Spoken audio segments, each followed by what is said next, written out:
Buyurtmani kassaga qaytadan yuborish.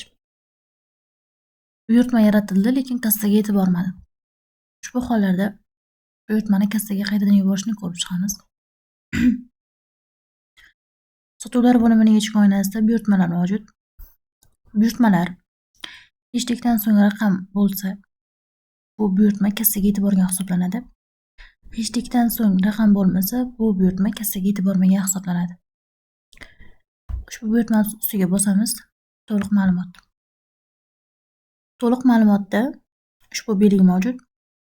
Bu belgini ustiga bosganimizda buyurtma kassaga qaytadan yuboriladi.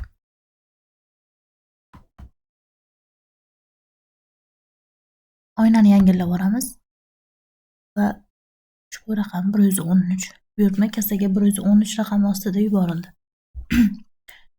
Bu hollarda ham buyurtma agar kassaga yuborilmasa, log bo'limiga o'tamiz.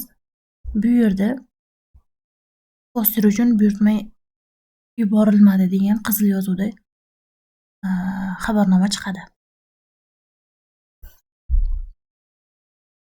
Va undan keyin La Cafe xodimlarida xabar beriladi.